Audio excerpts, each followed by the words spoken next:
Olá pessoal, é muito bom estar aqui com vocês. Hoje o tema do vídeo é a maçã. Por ser um tema muito polêmico, vamos começar fazendo uma pergunta. A verdade por trás da maçã, entre o mito e a realidade. Você acha que conhece bem a maçã? Ela está nas saladas, nos sucos, nas dietas e até na simbologia do conhecimento. Mas por trás dessa fruta tão popular, existe um universo de mitos e polêmicas que muita gente conhece e que talvez te façam olhar para ela com outros olhos. Será que a maçã realmente consome muita água para ser cultivada?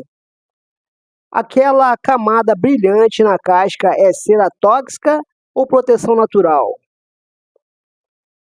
E o uso de agrotóxicos é motivo de preocupação ou exagero? Neste conteúdo, vamos desvendar três grandes afirmações polêmicas sobre a maçã, com base em estudos da FAO, Unesco, Anvisa e Embrapa, e em outros órgãos confiáveis. Prepare-se para descobrir o que é verdade e o que é mito, e o que quase sempre ninguém tem coragem de te explicar. Vamos lá. A maçã tem origem nas montanhas do Cazaquistão, mais precisamente na região da Alma-Ata, cujo nome significa Pai das Maçãs. Os vestígios mais antigos datam de mais de 10 mil anos. Ela espalhou-se pela Ásia, Europa e chegou às Américas com os colonizadores. Há mais de 7.500 variedades registradas no mundo. E o Brasil cultiva principalmente a maçã gala, a maçã Fuji e algumas cultivares nacionais. Ela é símbolo do conhecimento, da tentação e até da saúde. Como no ditado, uma maçã por dia mantém o médico longe. E tem também a magia dos derivados da maçã. Você sabia que a maçã vai muito além da fruteira? Então veja os derivados incríveis dessa fruta. O vinagre de maçã é rico em ácido acético e probióticos naturais, usados para digestão, controle glicêmico e cuidados com a pele e cabelos. Tem o suco integral, sem adição de açúcar, conserva fibras e antioxidantes, excelente para crianças e idosos. O doce de maçã e geleia combinam bem com canela, limão e gengibre, presente na tradição da culinária alemã e italiana. Para cultivo e adaptação climática, a maçã exige clima temperado e acumula o frio no inverno para florescer bem na primavera, o chamado horas de frio abaixo de 7 graus Celsius. Por isso, é cultivada com sucesso em regiões altas do sul e sudeste brasileiro, como a Serra Gaúcha, Santa Catarina e sul de Minas. O pomar precisa de poda anual, controle de pragas como a sarna da macieira e boa polinização, muitas vezes com abelhas.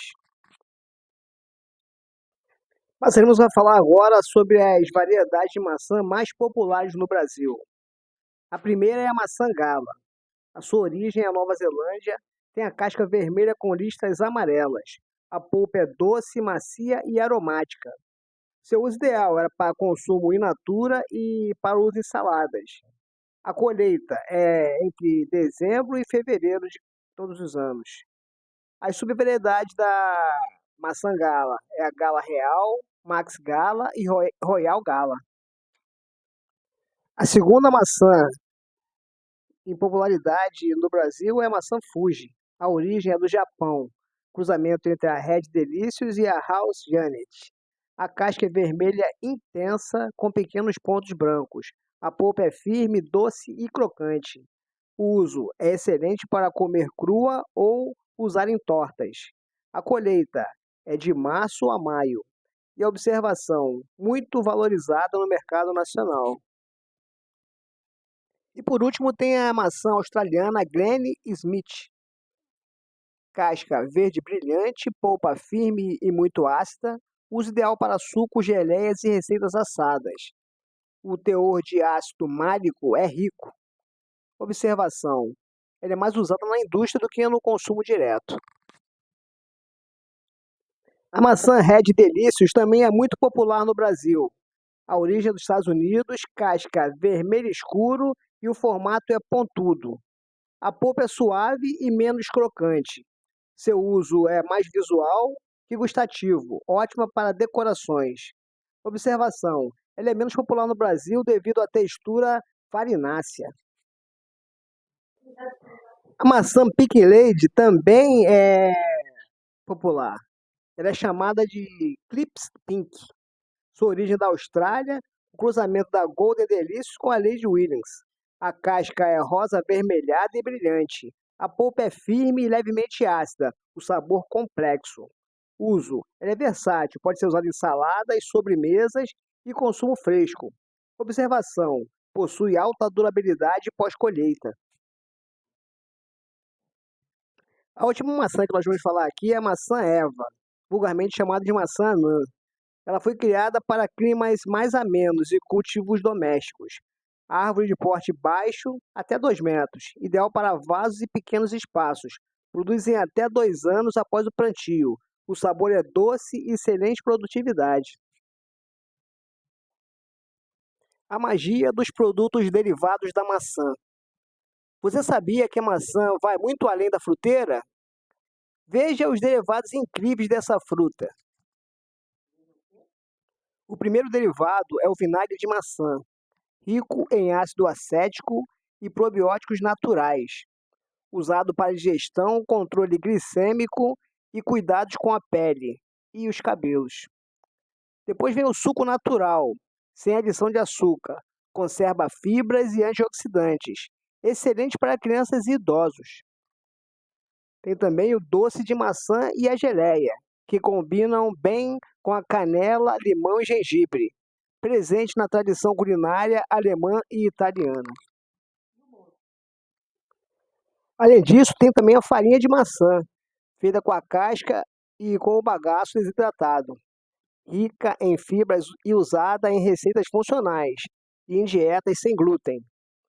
Tem a cidra, que é uma bebida fermentada leve e aromática com teor alcoólico baixo, bastante apreciada na Europa e em crescimento no Brasil. E os cosméticos, para cuidados pessoais? Extratos de maçã são usados em cremes antioxidantes e shampoos naturais. Como sempre, deixo aqui uma tabela com os campos fruta, calorias, fibras, antioxidantes, índice glicêmico e observações sobre 4 frutas: maçã, banana, mamão e pera. Nesse caso, são os comparativos nutricionais entre as frutas. Vamos agora ao tópico de fatos e mitos da maçã. Vou passar aqui para 3 polêmicas que você precisa conhecer. A primeira é: o cultivo da maçã gasta muita água? Verdade, mas é relativo. A maçã consome em média entre 700 e 1.000 litros de água por quilo, segundo a FAO e a Unesco. Contudo, apesar de parecer muito, é bem menos que o arroz, a carne ou a soja. Há de se ressaltar que a maçã, quando é cultivada com irrigação eficiente e manejo adequado, o seu impacto hídrico se torna moderado. A segunda pergunta é: a maçã tem cera que faz mal à saúde? Outro mito. A fruta naturalmente produz cera protetora. Algumas recebem cera comestível extra, como a carnaúba, autorizada pela Anvisa e pela FDA. Essa cera não é tóxica, mas pode ser removida com vinagre ou água morna. A terceira pergunta: a maçã está entre as frutas com mais agrotóxicos? Isso é fato, mas com ressalvas. A maçã aparece com frequência nas listas de maior presença de resíduos, como a Dirty Dozen. Porém, quase todos os resíduos estão dentro dos limites legais. Lavar bem ou descascar reduz bastante o risco. Queridos ouvintes, sejam bem-vindos ao nosso canal. E para quem é novo aqui, eu me apresento. Eu sou José Luiz e a minha intenção principal é relatar matérias relacionadas ao cultivo de pitaias. E como consequência disso, o nosso acervo mantém vários vídeos que abordam o tema. Mas para variar, temos também matérias de cultivo de outras frutíferas e plantas ornamentais. Aliás, posso afirmar categoricamente que as dicas são deveras importantes e diretamente ligadas ao tema da sustentabilidade, cuja principal intenção é preservar a nossa mãe natureza. Nesta segunda tabela, deixa aqui um comparativo sobre o consumo de água por quilo de fruta, litros por quilo, né? Entre as frutas maçã, banana, mamão e pera. Essa tabela contém o consumo médio de água e as referências. Vamos passar agora para algumas dicas rápidas da maçã. A maçã cortada demora mais a escurecer se ela for mergulhada em água com limão. Outra coisa, coloque metade de uma maçã dentro de um pote de açúcar mascavo endurecido e ela volta a amolecer. A casca da maçã seca no forno pode virar um chá digestivo. E a maçã verde serve como amaciante natural de carnes em marinadas. A maçã também tem seu valor no que se refere à sustentabilidade e aproveitamento integral. Na maçã nada se perde, a casca e semente viram chá, bagaço, vira farinha ou adubo. Pequenos produtores estão transformando maçãs fora do padrão comercial em compotas e doces. A maçã é um ótimo exemplo de economia circular no campo. Fazendo um comparativo das maçãs que foram aqui apresentadas, a maçã gala é uma das mais populares do Brasil, por seu sabor adocicado, suave e a textura macia. Ótima para sucos e para o público infantil, mas perde em crocância e não dura tanto após a colheita. Já a Fuji é muito doce, crocante e suculenta, ideal para consumo in natura, embora a sua baixa acidez a torne menos interessante para receitas culinárias. A maçã Red Delicious chama atenção pela cor vermelha intensa e aparência impecável, mas costuma decepcionar pelo sabor suave, textura farinhenta e se passar do ponto. A maçã Granny Smith, por outro lado, é a mais ácida e crocante, perfeita para tortas e saladas, mas seu gosto azedo divide opiniões.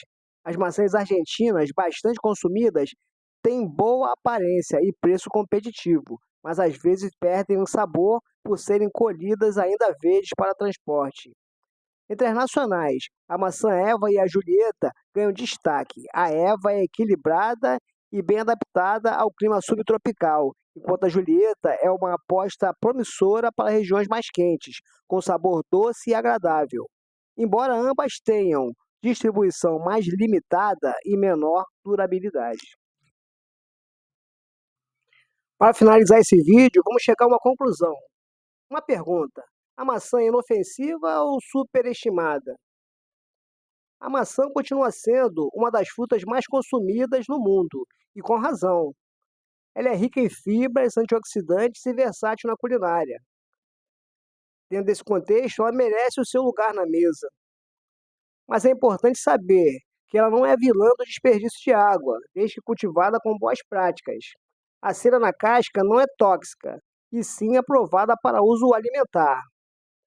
Pode conter resíduos agrotóxicos? Sim, mas quase sempre dentro dos limites permitidos. Consumir com consciência é a chave.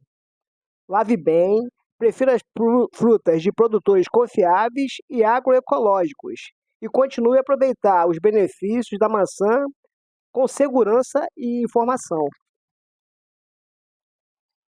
Peço que me sigam nas redes sociais e agradeço a todos que assistiram este vídeo. Caso tenham gostado, deixe seu like, comente, compartilhe e quem não é inscrito, faça a inscrição no canal. Até o próximo.